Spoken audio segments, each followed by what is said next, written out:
예수 그리스도를 믿음으로 사람은 변화할까요? 예수 그리스도를 믿음으로 사람은 진정 변화가 일어날까요? 어떻게 생각하십니까? 저는 예수 그리스도를 만나면 사람이 변한다는 소망을 가지고 사역하는 사역자입니다. 그럼에도 불구하고요, 그 일이 참 더디고 그 변화가 내게도 참 더디게 일어난다 생각되어져요. 그러나 성경은 우리에게 가르쳐 줍니다.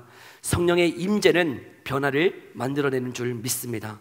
우리가 가지고 있는 편견, 고정관념 철저하게 무너뜨리고 하나님의 말씀 앞으로 나오게 하다라는 것이에요. 성령의 임재와 성령의 충만은 우리의 생각을, 우리의 심령을 변화시켜 하나님의 사람으로 자라나게 하더라는 것입니다.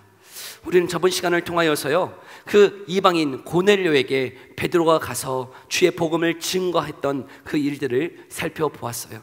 여러분, 베드로에게도 그것이 참 쉽지 않은 일이었어요. 이전까지 이방인에게 나아가는 것, 이방인에게 복음을 증거한다는 것, 그의 생각, 그의 고정관념에는 도저히 상상할 수 없는 일이었지만 성령의 그 환상을 통해서, 또 고넬료에게도 그 환상을 통해서 하나님이 두 사람을 만나게 하시고 그 만남을 통하여 그 안에 성령의 임재가 있다는 것 보게 되어지고, 그로 인하여 그가 가지고 있었던 생각들이 변화가 일어나고 있었다는 것이죠.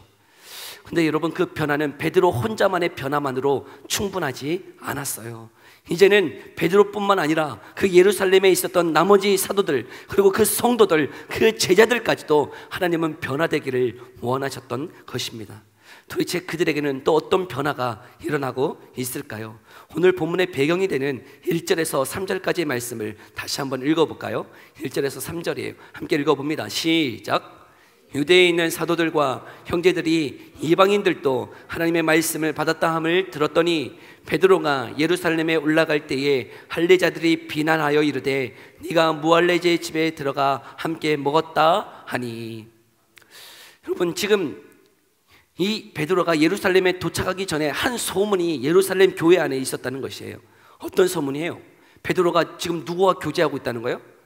무할례자, 곧 이방인과 지금 교제하고 있다는 소식이 어디에? 예루살렘 교회의 성도들에게 이미 소문이 쫙 났던 것이죠. 누가 냈을까요? 여러분, 베드로가 아직 도착하지도 않았는데 누가 이렇게 소문을 이렇게 빨리 낸 거예요? 여러분, 베드로가 도착하지도 않았어요. 아직 이야기하지도 않았는데 소문을 만들어서 이미 이 교회 안에 할례자들, 이 유대인들은 다 할례자들이죠. 이 할례자들이 여러분 도저히 만나지 않았던 무할례자 이방인을 만났다. 특별히 누가요? 베드로는 누구예요? 예루살렘에 여러분 수장과 같은, 수제자와 같은 여러분 그런 사도가 무할례자를 만나서 교제했다. 상상이 안 되는 것이죠. 이 베드로 오기만 해봐. 어떻게 내가 가만두나? 어떻게 그 무할례자를 만날 수 있어? 어떻게 이방인을 만날 수 있어? 부정하다 이야기하는 그 사람을 만날 수 있어? 하는 그 분노가, 그 비난이 그 가운데 가득한 채 지금 이 베드로가 올라오고 있는 것이죠. 베드로가 이 상황들 다 짐작했을까요? 못했을까요? 했을 거예요. 왜요? 여러분, 지금 며칠 전만 해도 베드로도 이방인을 만나는 것 상상할 수 있는 일이었어요? 아니요. 베드로 자신도 이방인 만나는 것 상상할 수 없었어요. 그런데 누가 가라 하신 거예요?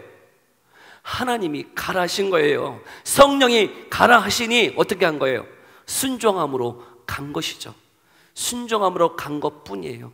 그리고 이방인 만났지만 이방인 안에 구원이 있을까 생각했을까요? 그런 생각 못했을 것이에요. 그 심정 여러분 베드로가 너무나 잘 알고 있기에 지금 이 교회 안에 어떤 상황이 있었을 것이라는 것 대충 짐작하고 있었을 것이에요. 그래서 도착하자마자 어떻게 하고 있나요? 우리 4절의 말씀 함께 읽어볼까요? 4절 함께 읽어봅니다. 시작. 베드로가 그들에게 이 일을 차례로 설명하여. 앉아보세요. 진정하세요. 진정하시고 제 말을 좀 들어보세요 하고 이 베드로가 어떻게 하고 있는 거예요? 차례대로 그 일이 어떻게 진행되었는지를 차례대로 그들이 알아들을 수 있는 말로 지금 설명하고 있다는 것이죠. 여러분, 우리가 읽었던 지금 18절까지의 말씀 중에 5절부터 14절까지의 말씀은 우리가 저번 주에 살펴봤던 내용의 반복이기도 해요. 특별히 5절부터 10절까지의 내용은 그 베드로에게 하나님의 환상이 임했던 것, 그 전까지 먹지 않았던 부정한 음식을 잡아먹으라 하신 그 음성 앞에 베드로가 얘기하죠. 나는 어렸을 때부터, 태어났을 때부터 그 부정하다 생각되는 음식 먹지 않았습니다. 그런데 하나님이, 성령께서 뭐라고 말씀하고 계시는 거예요? 내가 깨끗하게 한 것이니 잡아먹으라는 것이죠. 그것이나 3번이 반복되었지만 그 환상의 의미가 무엇인지를 알지를 못했어요. 그런데 그 3번의 환상 이후에 누구를 만납니까? 그 고넬료, 이방인 고넬료가 보낸 사람 3사람을 만나서 그 가이사랴로 간 이야기를 11절과 12절에 이야기하고 있어요. 그런데 10장에서는 구체적으로 이야기하지 않았던 그 부분을 오늘 12절에는 구체적으로 이야기하는 한 부분이 있습니다. 우리 12절의 말씀을 다시 한번 읽어볼까요? 함께 읽어봅니다. 시작. 성령이 내게 명하사 아무 의심 말고 함께 가라 하심에 이 6 형제도 나와 함께 가서 그 사람의 집에 들어가니. 아멘. 지금 이 가이사랴 이방인 고넬료 집에 갈 때에 베드로 혼자 갔어요? 또 누구와 함께 갔어요? 함께 갔어요. 몇 명이요? 6 형제와 함께 갔다라고 말씀하고 있어요. 근데 10장에서는 그렇게 얘기하지 않았어요. 우리 10장, 우리 23절의 말씀 함께 읽어볼까요? 10장 23절 함께 읽어봅니다. 시작. 베드로가 불러들여 유숙하게 아니라 이튿날 일어나 그들과 함께 갈새 욥바에서 온 어떤 형제들과 함께 가니라. 아멘. 10장에서는 욥바에서 온 그 욥바에 있는 성도들과 함께 갔다라고만 얘기했지 몇 명인지는 10장에서는 이야기하지 않았어요. 그런데 11장에서 지금 예루살렘 교회 성도들 앞에서 이야기할 때는 어떻게 얘기하고 있는 거예요? 6 형제와 함께 갔다는 거예요. 여러분, 이 이야기를 왜 이렇게 구체적으로 베드로가 설명하고 있을까요? 혼자 갔으면 어떻게 된 거예요? 어떤 일이 일어났는지 누가 증언해 줄 사람, 증인이 한 명도 없는 것이죠. 그런데 지금 그 일을 함께 본 몇 명이 있다는 거예요? 6명이나 있다는 거예요. 증인이 지금 몇 명이 있다는 거예요? 구체적으로 이 6명. 제가 보았을 때는 이 6 형제 지금 이 예루살렘 교회에 함께 온 것 같아요. 왜요? 예? 이 6명이라고 얘기하고 있잖아요. 여러분, 이 6명 왜 달고 왔어요? 왜 달고 온 거예요? 증인이에요, 증인. 지금 베드로 혼자 이 말, 그 막 사도들 앞에, 성도들 앞에서 베드로 혼자 보고 베드로 혼자 경험한 것을 이야기했을 때 그것이 맞는지 틀린지 그거 누가 알아요? 여러분, 요즘도 증인들, 그 증인들의 말에 효력이 얼마나 강합니까? 근데 요즘은 뭐 증인보다 뭐가 있으면 되는 거예요? CCTV 있으면 되는 거예요. 블랙박스에 찍히면 빼도 박도 못하는 거예요. 빼도 박도 못하는 거예요. 블랙박스 딱 내밀면 어떻게 되는 거예요? 게임 끝나는 거죠. 뭐 접촉사고가 났는데 저 사람이 와서 바쳤어요. 아니에요, 저 사람이 했어요. 싸울 필요 없어요. 뭐 보여주면 되는 거예요? 블랙박스 딱 보여주면 되는 거죠. 근데 여러분, 2000년 전에 블랙박스가 어디에 있어요? 여러분, 2000년 전에는, 그래서 여러분, 그 블랙박스와 같은 효력을 가지는 사람이 누구예요? 증인이에요. 근데 증인이 몇 사람 필요해요? 2 사람이 필요한 거예요. 증인 한 사람만 가지고 안 되는 거예요. 2 사람이 필요해요. 최소 2 사람의 증인이 있어야 그 사실이 팩트다라고 확증해 줄 수 있는 것이죠. 그런데 지금 몇 명이나 있는 거예요? 6명 있다는 거예요. 여러분, 지금 베드로가 혼자 오지 않았어요. 6명 거느리고 이렇게 올라온 거예요. 야, 너희들 같이 가야 돼. 나 혼자 가면 죽어. 나 혼자 가면 지금 이 말 안 믿어준단 말이야. 너희들 같이 가야 된다. 그래서 욥바 그 성도들과 함께 지금 예루살렘으로 올라가고 있어요. 여러분, 그 6명의 증인들의 그 표정이 어땠을까요? 저는 그게 너무나 궁금해요. 그 6명의 표정, 정말 담대함이 있었을까요? 아니면 두려워 떨고 있을까요? 이거 이방인들 만나면 이거 힘든데 가서 이거 설득이 될까?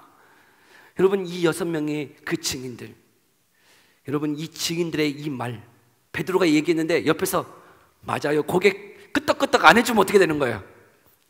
큰일 나는 거예요. 증인들이 너무나 중요한 거예요. 여러분, 증인의 삶이 너무나 중요한 거예요. 그 베드로의 말이 확증되어지는 거예요. 사실임을 정말 보여줄 수 있는 것이에요. 주 안에 사랑하는 성도 여러분, 저와 여러분이 이 땅에 예수 그리스도의 증인 줄 믿습니다. 여러분, 예수 그리스도의 저와 여러분이 증인이에요. 아멘. 여러분, 예수 그리스도가 정말 부활하시고 살아계시다는 것을 무엇으로 보여줄 수 있나요? CCTV가 어디에 있어? 여러분, 많은 사람들은 예수님 좀 보여달라고 얘기해요. 예수님 좀 보여봐. 하나님 살아계심을 좀 보여보라고 세상 사람들은 요구해요. 근데 무엇으로 보여줄 수 있나요? 무엇으로 예수님의 살아계심과 그 전능하심을 보여줄 수 있냔 말이에요. 그것은 다른 것이 아니에요. 성도들의 삶으로, 증인된 저와 여러분의 삶으로 그 예수 그리스도의 살아계심을 증거하며 살아가는 저와 여러분 되기를 소망합니다. 여러분, 그래서 저와 여러분들이 증인이에요. 예수 그리스도의 증인. 여러분, 그 증인의 삶을 살아갈 수 있기를 소망합니다. 지금 베드로에게는 증인 6명과 함께 지금 이 예루살렘 교회에 올라오고 있는 것이죠. 그리고 이야기를 이어가고 있어요. 바로 13장 13절 14절의 말씀을 통해서 그 베드로와 그 6명의 증인들이 함께 갔을 때에 그 가이사랴 고넬료, 그 이방인 사람들이 정말 준비된 모습으로 있었다는 것이죠. 그러면서 14절 이렇게 이야기하고 있어요. 한번 읽어볼까요? 14절 함께 읽어봅니다. 시작. 내 온 집이 구원을 받을 말씀을 내게 이르리라 함을 보았다 하거늘. 지금 이 말씀의 의미가 무엇이냐면, 지금 베드로와 지금 이 6 형제가 함께 이방인 고넬료 집에 갔어요. 가서 보았더니 여러분, 그들이 다 베드로를 맞이할 준비를 하고 있었다는 거예요. 근데 들어보니 여러분, 이 고넬료에게 하나님의 음성이 들려 있었다는 거예요. 하나님이 함께 해 주셨다는 거예요. 어떤 말을 들었냐면, 너와 내 온 집이 구원을 받을 말씀을 이 베드로를 통하여 이를 테니 너는 준비하라 하신 말씀을 들었다는 것이죠. 그래서 어떻게 준비하고 있었을까? 우리 10장 33절의 말씀 한번 볼까요? 그들이 이 이방인 고넬료가 어떻게 준비하고 있었나? 33절 함께 읽어봅니다. 시작. 내가 곧 당신에게 사람을 보내었는데 오셨으니 잘하였나이다. 이제 우리는 주께서 당신에게 명하신 모든 것을 듣고자 하여 다 하나님 앞에 있나이다. 아멘. 여러분, 지금 이 말씀의 의미가 무엇인지 알겠어요? 지금 베드로 사람이 왔는데 그 사람, 그 베드로 사도를 이렇게 맞이할 때 누구 앞에 선 것처럼 맞이하고 있는 거예요? 그 하나님의 말씀을 듣기 위해서 하나님 앞에 서 있는 것처럼 맞이하고 있더라는 것이에요. 아멘. 여러분, 이것이 우리의 예배입니다. 여러분, 이것이 뭐라고요? 우리의 예배예요. 예배. 여러분, 예배라고 하는 것이 무엇이에요? 예배. 여러분, 이 예배에 우리가 누구를 바라보고 나아가는 거예요? 하나님 앞에 서는 것이에요. 네, 분명히 설교자가 앞에 있지만 여러분, 설교자를 통하여 하나님이 들려주실 그 말씀을 기대하면서 하나님 앞에 나아가는 것이 바로 우리가 드리는 예배인 줄 믿습니다. 여러분, 제가 어렸을 때 참 이 목사님들이 가정의 신방이 얼마나 많았는지 몰라요. 그래서요, 목사님들이 이렇게 신방 오신다 그러면 저희 부모님, 어머니는 정말 난리도 아니었어요. 저는 아마 대청소를 목사님 신방 올 때마다 하는 것 같아요. 목사님 신방 때마다 그게 그냥 하나의 뭐 시즌인 것 같아요. 시즌 맞이하면 대청소를 해야 돼. 그래서 저는 어렸지만 그때부터 이렇게 신발 정리하고 신발 청소하고 또 방 청소하고 또 뭐 닦고, 그러면 상 깔으라 그러면 또 상 깔고. 근데 꼭 여러분, 목사님 앉을 자리를 어떻게 하죠? 예, 작은 상이 있어요. 작은 상 이렇게 딱 깔고 거기에 방석 딱 놓는 거. 그게 이제 제가 하는 것이었어요. 목사님 이렇게 앉을 자리 이렇게 살펴보고 거기다 상 깔고 다 방석 딱. 그러면 어머니는 뭐 하고 계시는 거예요? 음식 엄청 하시죠. 봤을 때 저는 그래서 어렸을 때부터 목회자를 꿈꿨는지 모르겠어요. 저 맛있는 것을 가정마다 신방하면서 그걸 매일 먹는 거 아니에요? 너무 좋다. 너무 좋다. 그래서 어렸을 때부터 저는 목회자를 꿈꿨어요. 여러분, 그런데 그 준비, 여러분, 그 준비를 왜 하는 거예요? 여러분, 그 준비를 왜 이렇게 정성껏 하는 겁니까? 그 태도가 어떤 거예요? 여러분, 목사님 한번 오시는데 하는 그 일의 모든 태도들이 마치 누구를 맞이하는 것처럼요, 하나님을 맞이하는 것처럼 준비하다는 거예요. 오해는 마세요. 목사님이 하나님이다. 아니요, 하나님 아니세요. 그런데 여러분, 어떤 자세, 어떤 태도로 준비하는 거예요? 마치 그 목사님을 통하여 들려주시는 그 말씀이 하나님께서 지금 내게 하시는 말씀이다 하는 자세, 태도를 가지고 준비하며 나아가고 있다는 것이죠. 근데 여러분, 우리가 그런 태도, 그런 자세를 상실해 가고 있는 것은 아닙니까? 우리가 정말 예배하기를 원하는데, 정말 여러분, 이 예배 자리에 나왔을 때 정말 하나님 앞에 서는 것처럼, 목사님을 통하여 들려주시는 말씀이 하나님께서 들려주시는 말씀이라고 하는 기대와 소망을 가지고 이 예배 가운데 나오셨습니까? 여러분, 우리가 상실해가는 그 자세, 그 태도를 여러분, 우리가 회복하기를 간절히 소망합니다. 여러분, 데살로니가 성도들의 자세, 태도가 어땠을까? 우리 데살로니가 전서 2장 13절의 말씀을 함께 볼까요? 데살로니가 전서 2장 13절이에요. 우리 함께 읽어봅시다. 시작. 이러므로 우리가 하나님께 끊임없이 감사함은 너희가 우리에게 들은 바 하나님의 말씀을 받을 때에 사람의 말로 아니하고 하나님의 말씀으로 받음이니, 이 말씀이 또한 너희 믿는 자 가운데서 역사하느니라. 아멘. 이 데살로니가 이 성도들은요, 여러분, 사도 바울을 통하여 들려주는 그 말씀을 어떤 말씀으로 받았다고요? 사람의 말로 받지 아니하고 하나님의 말씀으로 받았다는 것이죠. 그 하나님의 말씀을 받음을 통하여 그 안에 어떤 일이 있었어요? 믿는 자 가운데 역사하는 그 일들이 그 안에 있었다라고 고백하고 있는 것이죠. 전에 사는 성도 여러분, 목회자가 하나님은 아니에요. 그러나 여러분, 하나님께서 그 목회자의 입술을 통하여, 그 설교를 통하여 저와 여러분에게 오늘 들려주시는 그 말씀을 하나님의 말씀으로 받을 수 있는 그 자세, 그 태도가 우리 가운데 있기를 간절히 소망합니다. 그 믿음이 여러분 역사를 만들어내다는 거예요. 하나님, 내게 그 말씀을 해주십시오. 목사님을 통하여 말씀해 주세요. 그 말씀을 통하여 내가 살아갈게요. 여러분, 그 믿음, 그 고백, 그 자세가 여러분 우리의 삶을 역사케 하는, 가능케 하는, 전능케 하는 여러분 그 일을 만들어내는 줄 믿습니다. 설교자가 탁월해서, 설교자가 성품이 좋아서 여러분 능력이 있는 게 아니에요. 여러분, 그 말씀을 여러분 하나님의 말씀으로 받을 때 그 받음이 여러분 역사를 만들어내는 줄 믿습니다. 그래서 여러분, 지금 이 고넬료 그 이방인들이 하나님의 말씀을 받기 위해서 준비하고 있네요. 그리고 말씀을 전하였어요. 말씀을 전했을 때 어떤 일이 벌어졌는가? 오늘 본문 15절의 말씀 우리 다시 한번 읽어볼까요? 여러분, 그들에게 복음을 증거했을 때 어떤 일이 일어났는가? 15절 함께 읽어봅니다. 시작. 내가 말을 시작할 때에 성령이 그들에게 임하시기를 처음 우리에게 하신 것과 같이 하는지라. 아멘. 주의 복음을 증거했더니, 성령께서 가라 하셔서 가서 주의 복음을 증거하라 하시니 증거했더니 어떤 일이 벌어졌다고요? 성령이 처음 우리에게 임하신 것과 같이 임하여졌다라고 고백하고 있어요. 그리고 17절 뭐라고 얘기하고 있습니까? 함께 읽어볼까요? 시작.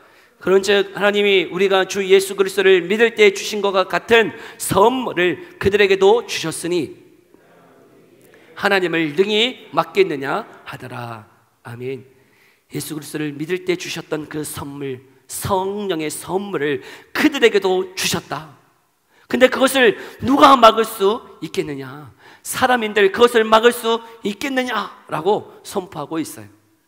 여러분, 그 선포 가운데에 그 모든 이야기를 들었던 예루살렘 교회 성도들 어떻게 되었을까요? 반응이? 18절에 보니까 그들이 이 말을 듣고 잠잠하여 하나님께 영광을 돌렸다는 것이죠. 여러분, 어떤 다른 말보다 여러분, 그들이 지금 성도들이, 예루살렘 교회 성도들이 설득되고 납득된 이유가 무엇이에요? 그들에게도 무엇이 임했다고요? 성령이 임했다! 라고 그러니 다들 어떻게 된 거예요? 잠잠해졌어요. 아, 그렇구나. 아, 그렇지. 아, 그러면 뭐 어쩔 수 없지 뭐. 여러분, 뭐가 임했다고 이야기하자? 성령이 임했다. 내가 복음을 증거할 때 성령이 임했다. 야, 그러면 된 거 아니냐? 우리가 처음 우리에게 임했던 그 성령이 동일하게 이방인 고넬료 그 집에도 성령이 임했어. 근데 그 성령 내가 막을 수 있겠어? 그 성령의 임함을 내가 막을 수 있겠느냐? 그거 하나님이 하신 것 아니느냐? 하나님이 정말 주신 거 아니냐? 그러면 된 거 아니야? 라고 베드로가 설명할 때 성도들이 어떻게 됐다고요? 잠잠하고, 여러분 하나님께 영광을 돌렸다라고 이야기하고 있는 것이죠.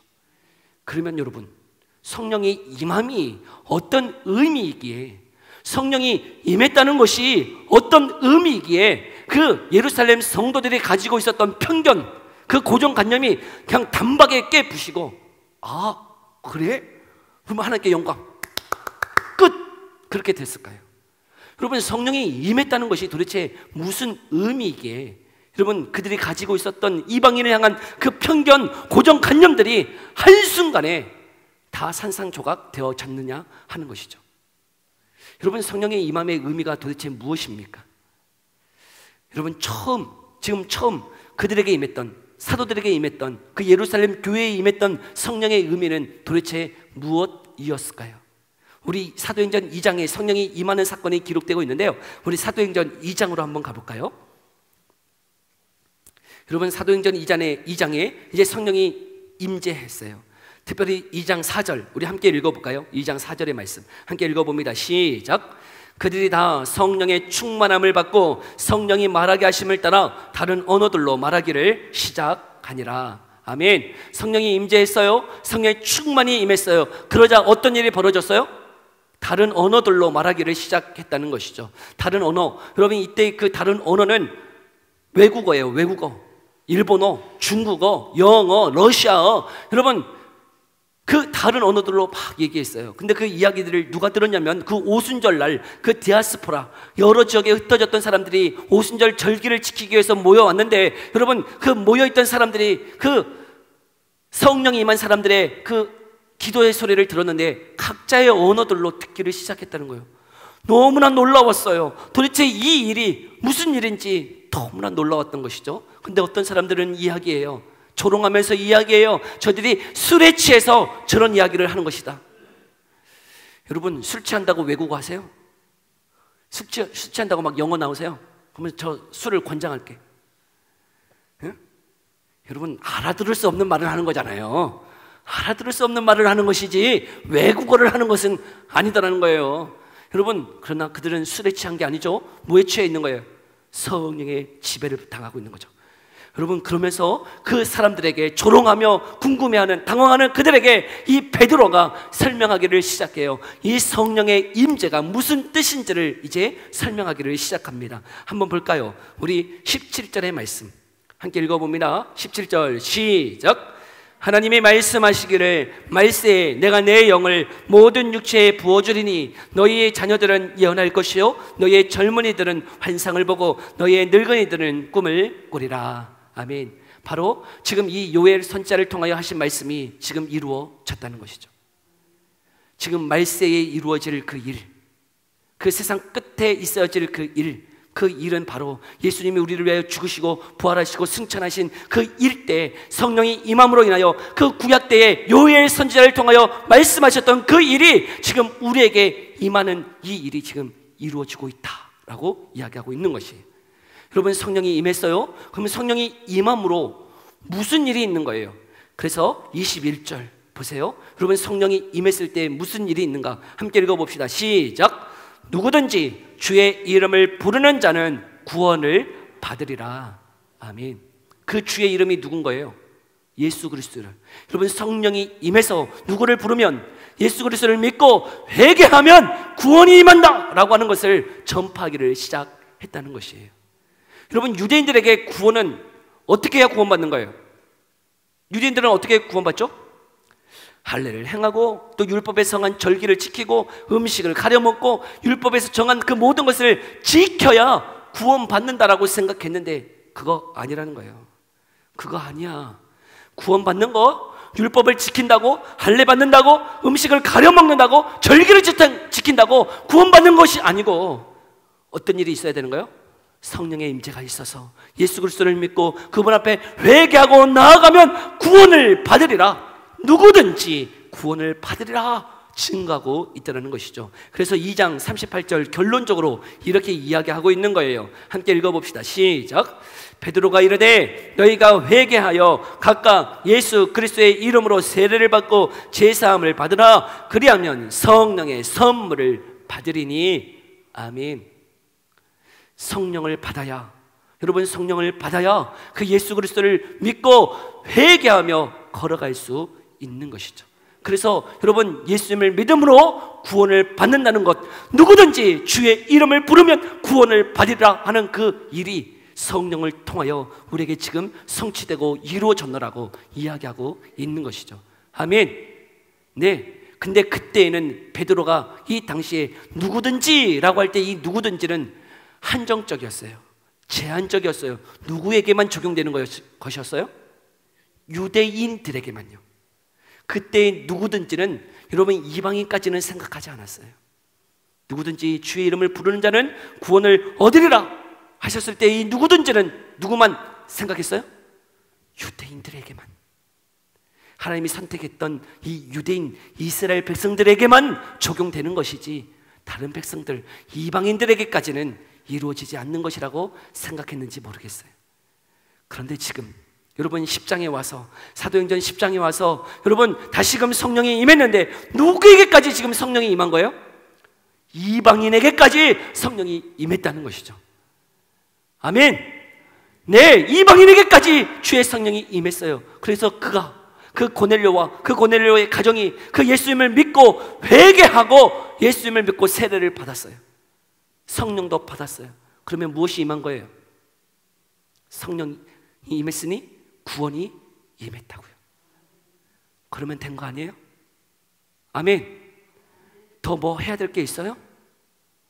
네, 그러했기 때문에 지금 예루살렘 교회 성도들이 성령 임했어? 그래서 예수님 믿는데? 그렇대? 그러면 못했지 뭐 어떡해. 그래서 잠잠하고 하나님께 영광을 돌리고 그들이 고백한 것이 무엇인가? 우리 18절의 말씀 다시 한번 볼까요? 18절 함께 읽어봅니다. 시작. 그들이 이 말을 듣고 잠잠하여 하나님께 영광을 돌려 이르되 그러면 하나님께서 이방인에게도 생명 얻는 회개를 주셨다 하니라. 아멘. 여러분 이방인에게도 무엇을 주셨어요? 생명 얻는 회개를 주셨다 고백하고 있어요. 여러분 회심, 우리가 회개하고 예수님을 믿는 회심, 이 회심은 누가 주시는 거예요? 여러분 표면적으로는, 겉으로 드러나는 것은 내가 결정해요. 그 예수님 믿겠다고. 그리고 예수님 앞에 내가 얼마나 죄인인지를 내가 고백하죠. 하나님, 내가 죄인이었어요. 하나님, 나는 죽을 수밖에 없는 존재였어요. 그런 나를 살리시고 내게 생명 주시니 감사합니다. 이제는 예수 그리스도를 믿을게요. 예수 그리스도만 따라갈게요 라고 내가 결단하고 결심하고 내 의지로 나아가는 것이에요. 근데 여러분 오늘 본문 확실히 보세요. 그 이방인에게도 생명 얻는 회개를 누가 주셨어요? 하나님께서예요. 하나님께서. 여러분 회심은 표면적으로는 내 의지, 내 결단인 것 같으나 분명히 있어요. 그러나 그 회심이 일어나도록 하시는 분이 누구세요? 여러분 성령 하나님을 통해서 우리 마음 가운데 내가 얼마나 죄인인지를 보게 하시는 중생, 거듭남, 깨닫게 하시는 그 일이 없이는 여러분 이 회심이 일어나지 않는다는 것이죠. 그러하기에 그것이 하나님의 선물인 줄 믿습니다. 하나님이 우리에게 그 성령을 주셔서 선물로 그 은혜를 주셔서 그것이 정말 내가 얼마나 죄인인지를 깨닫고 그 예수를 그리스도를 믿고 나아갈 때 우리에게 그 성령이 임하였다는 것을 고백하며 걸어가게 하셨다는 것이에요. 여러분 그 은혜가 이 시간 우리 가운데도 임하여지기를 간절히 소망합니다. 또한 더불어서요, 우리가 행복 나눔 축제를 준비하며 걸어가고 있는데 우리가 전도하기를 원하는 그 전도 대상자들에게도 그 은혜가 임하여지기를 소망합니다. 그들이 생각할 때 이방인, 정말 죽을 수밖에 없는 죄인이라고 생각했던 그 이방인까지도 여러분 하나님은 그들까지도 하나님께서 성령을 주셔서 선물로 주셔서 구원해 주셨어요. 그러면 여러분 우리만 구원받는 게 아니고요, 우리 주변에 있는 그 죽어가는 그 영혼들에게도 하나님 구원하기를 원하신단 말이에요. 그 죽어가는 영혼들 회복하기를 원하신단 말이에요. 그런데 그 사람의 성품, 그 사람이 지식이 있어야 회개하고 돌아오는 것 아니고 그들에게도 무엇이 있어야 되는 거예요? 성령의 은혜가 있어야 되더라 말씀하고 있는 것이죠. 여러분 디모데후서 우리 2장 25절의 말씀 한 말씀 읽어볼까요? 함께 읽어봅니다. 시작. 거역하는 자를 온유함으로 훈계할지니 혹 하나님이 그들에게 회개함을 주사 진리를 알게 하실까 하며. 아멘. 거역하는 자, 하나님의 말씀을 사랑하거나 따라가지 아니하고요, 거역하는 자. 여러분, 그 자들에게 우리가 어떻게 대하라고요? 온유함으로 대하라고요. 여러분, 증인의 삶을 살라고요. 거역하고 하나님의 말씀을 배척하고 걸어가는 그 자들 배척하지 말고, 교회를 미워한다 그래서 그 거역하는 사람들 나물러라 하지 말고, 그 사람들에게 우리는 증인으로서 어떻게 행하라고요? 온유함으로 행하라고요. 그러면 그 일을 통해서 하나님이 어떻게 하신다고요? 하나님이 그들에게도 회개함을 주사, 여러분, 그들이 하나님의 자녀가 되게 해 주신다라고 말씀하고 있더라고요. 주 안에 사는 성도 여러분, 지금 이 베드로가 이방인에게 나아가는 것, 지금 예루살렘 교회가 그 이방인들을 맞이하는 것, 여러분, 그 편견, 그 생각이 완전히 바뀌어지는 거예요. 여러분, 우리에게도 그런 역사, 그런 은혜 있기를 소망합니다. 지금 거역하는 자, 여러분, 그 거역이 하나님뿐만 아니라 우리를 미워하는 자, 우리를 배척하는 자, 그 자들에게까지도 주의 복음으로, 증인으로, 온유함으로 나아갈 수 있기를 소망합니다. 그때에 여러분, 우리를 통하여서 하나님이 그들에게 뭘 주세요? 은혜를 주세요. 선물을 주세요. 성령의 은혜를 주세요. 그래서 그들도 회개하고 하나님의 자녀가 되는 은혜를 주실 것이죠. 여러분, 그런 기대, 그런 소망을 가지고 저와 여러분들이 나아가기를 소망합니다. 여러분, 하나님의 은혜가 있어야 되는 거예요. 우리에게 그 성령의 은혜가 있어야 되는 거예요. 그래야 내 생각이 변화되는 거예요. 내 삶이 변화되어 지더라는 거예요. 그런 은혜를 갈망하고, 또 전도 대상자들에게도 그런 은혜가 임하여지기를 간구하며 걸어가는 저와 여러분 되어지기를 간절히 소망합니다. 기도합시다. 우리 이 시간에 들은 말씀 생각하며 함께 기도하며 나아갑시다. 성령의 임재가 있어야 여러분, 사람은 변화됩니다. 하나님, 내 안에도 그 성령의 임재가 충만하게 임하여져서 내가 가지고 있는 편견, 내가 가지고 있는 그 고정관념, 세상을 살아가는 그 삶의 그 목적들이 하나님의 말씀으로 바르게 서갈 수 있도록 은혜 베풀어 주시옵소서. 또한 더불어서 하나님, 정말 이방인도 구원하기를 원하시는 그 모든 계획을 깨달았던 것처럼 거역하는 자, 하나님을 배척하는 자, 그 자까지도 우리가 증인으로서, 우리가 온유함으로써 사랑으로 증거하라고 말씀하시는 주님, 그들에게 주의 복음을 증거하며 걸어가는 삶이 되게 해 주옵소서. 하나님께서 우리가 구원하기를 원하는 그 자들에게까지 성령을 선물로 주셔서 회심하며 거듭나는 역사 있게 해달라고, 우리 이 기도 제목 가지고 우리 함께 기도하며 나아갑시다. 기도하겠습니다.